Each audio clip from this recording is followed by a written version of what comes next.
Well, do you know which country has been the most successful in protecting its citizens from coronavirus? For many people, they might say Sweden, Singapore, South Korea.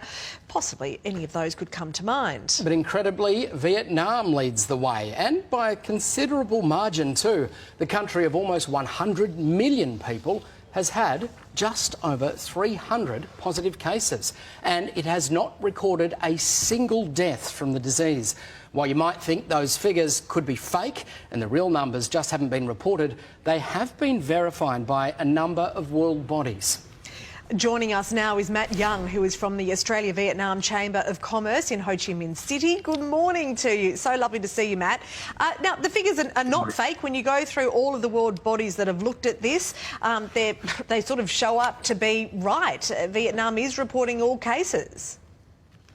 Yeah, look, certainly for us here, living, working here, we've been incredibly fortunate to be here. We've been really well looked after, and yeah, I've got many friends who are doctors working in the industry, and they just say, no, the numbers are very much real, and we're feeling really safe and extremely lucky. Quite incredible, I think, when you consider, the border with China. We're told Vietnam's success was the government moving so quickly, lockdowns certainly as early as January. Can you run us through what sort of measures were put in place and how quickly? Well, look, I got back from the Tet holiday, which is the Lunar New Year holiday, to find my staff telling me I had to wear a mask to come to work. The schools never returned post the 2-week break late January. They've only just gone back.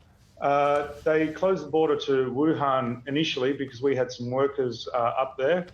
And then very quickly that moved on to China. We actually cleared our first 16 cases, and then we had some more come in from Italy, UK and US. So the borders closed down to those quite quickly as well. They quarantined everybody as they came into the country for 14 days. And it's been very successful. Our lockdown was really only about 4 weeks, but it was quite intense, just like it is in Australia. In fact, the measures taken are very similar to Australia, maybe just a couple of weeks ahead, and the results seem to be about the same. So, I mean, it's looking good for Australia too. We're really watching home, and it's great to see the similar trajectory.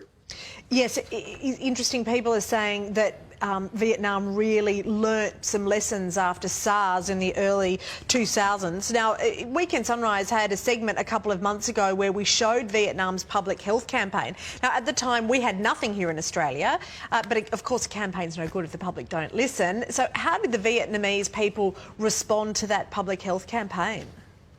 Look, I think the big takeaway here is the sense of community. Everybody realised that no one person was going to save us. We're all going to save each other. So, the social distancing wasn't just done for me personally to look after me. It was done for my neighbour so that if I did accidentally have it, which being such an asymptomatic disease, I didn't give it to them. Same with wearing the face masks, washing their hands. We get temperature checked as we go into our offices. And everybody complied. There was no even rush buying. There was a very quick rush buying for less than a couple of days on face masks, but we had plenty of toilet paper and food all the way through. So look, they really did come together as a community, and the expat community here exactly the same. I would say the vast majority.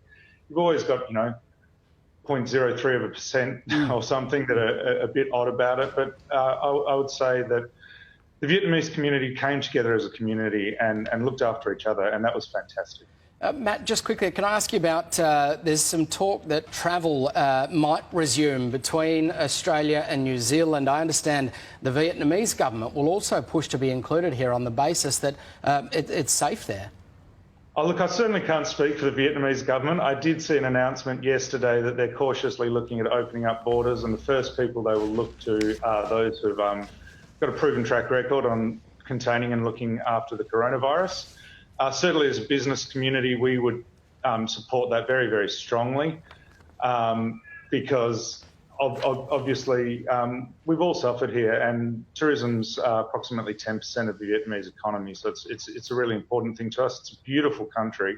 So, yeah, we would love to be part of that Trans-Tasman bubble as soon as it's safe. I'm not an epidemiologist. I'm sure the two nations will work together to verify figures and make sure that we're safe, and when the time's right, Yeah, we very much hope Vietnam's one of the first countries that you guys consider opening up to. We'd love to see you here, and we'd love to come down and see you down there. I mean, it makes total sense.